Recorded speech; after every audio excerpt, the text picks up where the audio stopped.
ఇట్లా ఇది distilled water unity ఇదంతా కూడా. ఇక్కడ వాటర్ టోటల్ ప్యూరిఫై చేసిన తర్వాత ఈ వాటర్ను ఈ ఫిల్టర్స్ ద్వారా లోపలికి రండి. ఒక పైప్ ద్వారా పవర్ కనెక్షన్ ఇచ్చుకొని ఈ ట్యాంకులోకి వాటర్ పంపించడం జరుగుతుంది. Right sir. ఇది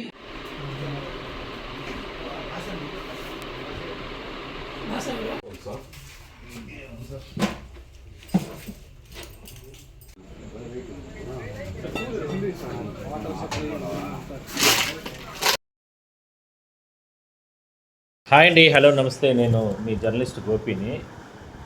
అయితే మనకు చిత్తూరు జిల్లాలో, అంటే ఉమ్మడి చిత్తూరు జిల్లా, అన్నమయ్య జిల్లా ఇప్పుడు డివైడ్ అయిన తర్వాత ఈ అన్నమయ్య జిల్లాలో తంబలపల్లి నియోజకవర్గంలో ఈ నకిలీ మద్యానికి సంబంధించి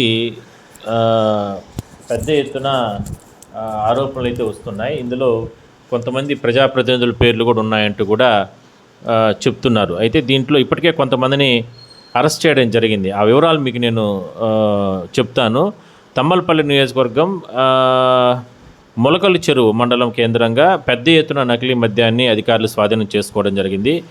excise assistant commissioner Chandrashekar Reddy గారి ఆధ్వర్యంలో ఈ దాడులు నిర్వహించారు. కళ్ళు చెదిరిపోయే అత్యాధునికమైనటువంటి యంత్రాలతో నకిలీ మద్యాన్ని తయారు చేస్తూ దొరకడం జరిగింది. సుమారు 1,70,00,000 వరకు విలువ గల నకిలీ మద్యాన్ని స్వాధీనం చేసుకోవడం జరిగింది. పెద్ద తిప్ప సముద్రం కావచ్చు, అదేవిధంగానే అక్కడ కొంతమంది అంటే కొంతమంది పార్టీకి సంబంధించింది అంటే ఆరోపణలు వస్తున్నాయి. అది ఎంతవరకు నిజం తెలియదు. వాళ్ళందరూ కూడా కొంతమంది పరారీలో ఉన్నట్లు చెప్తున్నారు.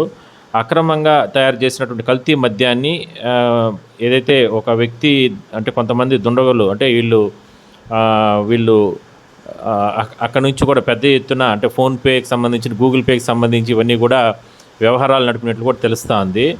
దాదాపు 42 క్యాన్ల నకిలీ మద్యం, అదేవిధంగానే 17,224 మద్యం బాటిళ్ళు, ఖాళీ మద్యం సీసాలు, వివిధ బ్రాండ్లకు సంబంధించినటువంటి లేబుల్స్, మూతలు ఇవన్నీ కూడా స్వాధీనం చేసుకున్నారంట. అంటే దాదాపుగా 2 కోట్ల రూపాయలకు సంబంధించి.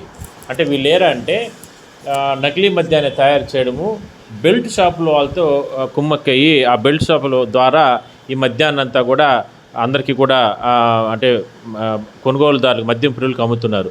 దీనిపైన అధికారులు దృష్టి పెట్టడం జరిగింది. అంటే ఫస్ట్ టైం అసలు ఏపీలో ఇంత పెద్ద ఎత్తున, అది తంబలపల్లిలో మారుమూల గ్రామాల్లో, మారుమూల ప్రాంతంలో ఈ రకంగా పెద్ద ఎత్తున నకిలీ మద్యాన్ని తయారు చేసి ఇంత పెద్ద ఎత్తున సరఫరా చేయడం జరిగింది. దీనిపైన పూర్తి స్థాయిలో అధికార పార్టీకి సంబంధించిన వాళ్ళు కూడా దీనిపైన ఆరోపణలు చేస్తున్నారు.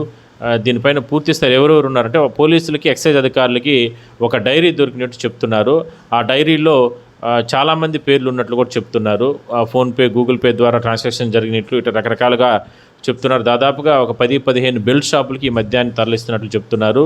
పక్కనే కర్ణాటక నుంచి కూడా ఈ మద్యాన్ని సరఫరా చేస్తున్నట్లు చెప్తున్నారు. దీనిపైన లోతైనటువంటి దర్యాప్తు జరుగుతూ ఉంది. దాదాపుగా 2 కోట్ల రూపాయలకు సంబంధించినటువంటి నకిలీ మద్యం అంటే ఇది ఆషామాషి విషయం కాదు.